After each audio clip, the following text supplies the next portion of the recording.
কিন্তু যখনই সরকার নিজে যে এই জিনিসগুলো তৈরি করছে, মেগা প্রজেক্টগুলোতে এঙ্গেজ হচ্ছে, তখন সরকারের একটা ফাইন্যান্সিয়াল একটা উইকনেস চলে আসে। একজন যদি 20 বছর 30% রেটে ট্যাক্স দেয় এবং তার যদি ধরেন এই 20 বছরে অ্যাভারেজ ইনকাম 4 থেকে 5 লাখ, তাহলে মাসে সে কত টাকা দিচ্ছে? মাসে 5 লাখ করে, সে তো অনেক টাকা দিচ্ছে, তাই না? সো এখন যদি আলাদা ফান্ড করা হয়, এটা সম্ভব। এটা অল ডিপেন্ড করে যে আমরা কিভাবে ফাইন্যান্সটাকে ম্যানেজ করি, কিভাবে প্ল্যান করছি।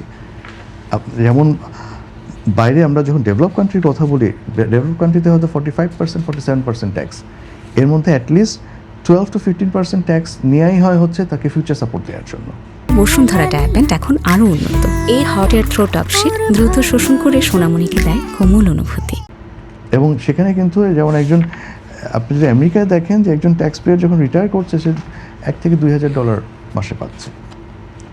সেটা তো সম্ভব হচ্ছে, হ্যাঁ। এবং সে যে ট্যাক্সটা দিয়েছিল সেখান থেকেই এই ফান্ডটা ম্যানেজ করা হয়েছে। এখন বাংলাদেশে ফান্ড ম্যানেজমেন্টের একটা বড় প্রবলেমটা কোথায় আমি বলি, যে আমরা কিন্তু এই যে ডেভেলপমেন্ট ওয়ার্কগুলো যেটা করছি, এখন মেগা প্রজেক্ট দেখছি অনেক, হ্যাঁ। এই মেগা প্রজেক্টগুলো আমরা পাবলিকলি করছি, গভর্নমেন্ট করছে। এখন আমাদেরকে অর্থনীতিতে একটা জিনিস সবসময় বলা হয় যে সরকার যদি $1 খরচ করে, সেটা কিন্তু expenditure, that's not investment. Investment তখনই হবে যখন এটা একটা বেসরকারি খাতে, বেসরকারি খাত বিনিয়োগ করবে। সরকারেরটা কখনো মানে না, এটা মানে ইনভেস্টমেন্ট না, ঠিক আছে? সো তার মানে সরকার, কারণ আলটিমেটলি এই টাকাটা ট্যাক্স পেয়ারদের থেকে আসছে, হ্যাঁ। তো এখন তাহলে অনেক দেশে যেটা করছে, বড় বড় প্রজেক্টগুলো তারা কিন্তু বেসরকারি খাতে দিয়ে দিচ্ছে। এবং এটা যেটা বলা যায় যে বিওটি, যেটা বিল্ড অপারেট ট্রান্সফার, 33 বছরের একটা প্রজেক্ট, 3 বছর তারা ডেভেলপ করবে, প্রজেক্টটাকে বিল্ড আপ করবে, 30 ইয়ার্স তারা অপারেট করবে, এরপর সরকারকে দিয়ে দেবে। সো এই সময় তারা কিন্তু তাদের প্রফিটটা পেয়ে যায়। এখন এই টাকাটা তখন আসে কোথা থেকে?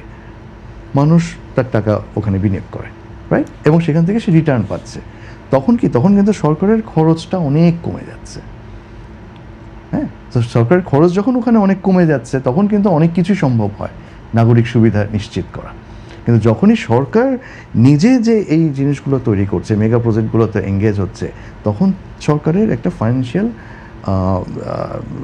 একটা উইকনেস চলে আসে। তাহলে আপনি কি বলতে চাচ্ছেন যে ধরেন আগামী সময়ে তিস্তা ব্যারেজ নিয়ে কথা হচ্ছে বা বিভিন্ন আরো কয়েকটি প্রকল্প নিয়ে কথা হচ্ছে, এই প্রকল্পগুলো সরকারের না করে বেসরকারি খাতের হাতে দিয়ে দেওয়া উচিত? এখানে কিছু যেমন যদি দেশের সিকিউরিটি রিলেটেড ইস্যু থাকে, সেগুলো সাধারণত সরকার বেসরকারি হাতে দেয় না।